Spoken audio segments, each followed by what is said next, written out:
Selamat pagi, siang, dan malam. Yang saya hormati sebagai Ketua, Ibu Dr. Susanti Margareta Kwai, Eskom Mkom.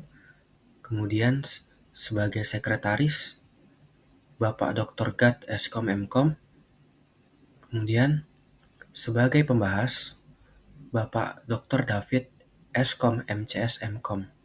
Perkenalkan, nama saya Yonasian Paribaso dengan NIM 211103780,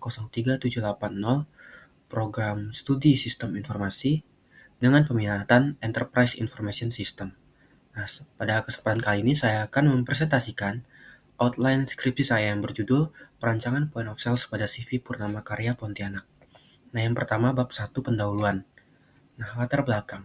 Perkembangan teknologi informasi pada masa ini telah berkembang pesat, yang dimana hal ini dapat kita lihat, yang dimana TI ini menjangkau beberapa aspek, terutama aspek bisnis. Nah, perusahaan dalam meningkatkan atau memperhatikan aspek bisnis, tentunya mereka juga harus memperhatikan, yaitu salah satunya prosedur atau proses transaksi penjualan. Nah, salah satu output dari atau hasil dari TI yang membawa kemajuan dalam mendukung proses transaksi penjualan tersebut adalah point of sales. Nah, yang kedua, permasalahan. Bagaimana menghasilkan sistem point of sales menggunakan framework Laravel di CV Purnama Karya. Selanjutnya, pembatasan masalah. Penelitian ini hanya fokus pada perancangan sistem point of sales. Tidak ada fitur untuk scan barcode saat menginputkan produk yang dibeli dan tidak ada metode pembayaran selain tunai pada sistem POS yang dirancang. Ruang lingkup penelitian. Penelitian ini hanya fokus pada pengembangan atau perancangan sistem POS untuk CV Purnama Karya Pontianak yang tujuannya untuk mengoptimalkan proses transaksi penjualan dan pelaporan transaksi penjualan. Sistem POS ini dirancang menggunakan metode perancangan SDLC dengan Visual Studio Code, PHP, dan MySQL. Pengujian sistem POS-nya menggunakan black box dengan pendekatan User Acceptance Testing. Nah, selanjutnya yaitu tujuan dan manfaat penelitian. Untuk tujuan penelitian, menghasilkan sistem point of sales pada CV Purnama Karya Pontianak dalam optimalisasi operasional transaksi penjualan dan pelaporan penjualan. Manfaat penelitian bagi penulis mendapat pengetahuan dan kemampuan dari ilmu yang telah dipelajari di Sekolah Tinggi Manajemen Informatika dan Komputer STIMIK Pontianak. Bagi CV Purnama Karya Pontianak, adanya sistem POS yang dapat membantu proses operasional transaksi penjualan pada CV Purnama Karya dan juga pelaporan penjualan, sehingga dapat diselesaikan masalah yang ada. Kemudian bagi konsumen CV Purnama Karya, mendapatkan pelayanan transaksi pembelian yang cepat, akurat, dan jelas karena adanya sistem POS ini. Selanjutnya bab 2, landasan teori dan kerangka pemikiran. Nah, ini teori-teori yang akan dibawakan pada penelitian ini, yang dimana topik utama yang saya bahas yaitu yang bawa pada judul outline saya yaitu point of sales, yang dimana menurut Henry, point of sales ini adalah sebuah sistem yang terdiri dari hardware dan software yang didesain sesuai dengan keperluan dan dapat diintegrasikan dengan beberapa alat pendukung agar dapat membantu mempercepat proses transaksi. Untuk perusahaan yang bergerak di dalam bidang perdagangan, pada umumnya akan menggunakan sistem POS ini dalam menunjang kegiatan usahanya. Kerangka pemikiran. Untuk perancangan point of sale pada CV Purnama Karya Pontianak ini diawali dengan identifikasi masalah atau perumusan masalah, yang dimana yaitu bagaimana menghasilkan sistem point of sales menggunakan framework Laravel di CV Purnama Karya Pontianak. Selanjutnya akan dikumpulkan data, di mana data yang dikumpulkan tersebut akan dianalisis secara menyeluruh untuk mengetahui kebutuhan sistem POS-nya. Kemudian akan dimodelkan sistemnya menggunakan UML dengan berbagai diagram UML. Kemudian akan dirancang sistem POS-nya dengan metodologi Software Development Lifecycle atau SDLC. Nah, untuk selanjutnya akan diuji dari sistem POS tersebut menggunakan pengujian black box dengan pendekatan User Acceptance Testing. Nah, kemudian akan dihasilkan aplikasi sistem POS yang dapat menangani permasalahan yang terjadi pada CV Purnama Karya Pontianak.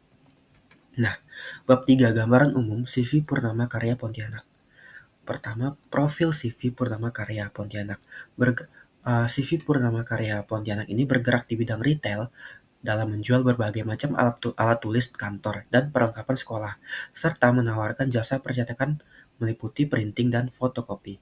Nah, CV Purnamakarya ini berdiri pada tahun 2020 dan berlokasi di kawasan Pontianak Selatan, tepatnya di Jalan Purnama 1 nomor 62, Kelurahan Akcaya, Kecamatan Pontianak Selatan, Kota Pontianak, Provinsi Kalimantan Barat. Selanjutnya struktur organisasi, di atas ada pimpinan yang membawahi dua subbagian, yang pertama itu bagian penjualan, yang kedua bagian pelayanan dan penyimpanan. Nah, ini untuk prosedur penjualan produk, ini ada flowchart-nya. Selanjutnya itu prosedur penjualan jasa, ini flowchart-nya juga. Bab 4, metodologi penelitian. Nah, bentuk yang pertama, bentuk dan metode penelitian. Nah, bentuk penelitian yang diterapkan pada CV Purnamakarya Pontianak ini berbentuk studi kasus. Nah, metode penelitiannya yang digunakan yaitu DSR atau Design Science Research. Nah, DSR ini ada tahapannya, ada 6. Yang pertama, identifikasi masalah atau peluang. Yang kedua, definisi tujuan dan kriteria keberhasilan. Yang ketiga, desain dan pengembangan. Yang keempat, demonstrasi. Yang kelima, evaluasi. Yang keenam, komunikasi. Nah, selanjutnya metode pengumpulan data. Ada dua jenis data yang dikumpulkan. Yang pertama, data primer. Nah, data primer yang dikumpulkan ini meliputi data produk atau barang yang terdiri dari nama barang, harga barang, jumlah stok barang. Selanjutnya itu diperoleh juga data berupa laporan transaksi penjualan, laporan keuangan, dan laporan stok barang. Nah, yang kedua, data sekunder, yang dimana data ini meliputi struktur organisasi, visi, misi, tujuan, uraian tugas dan wewenang, serta sistem berjalan. Selanjutnya, teknik pengumpulan data.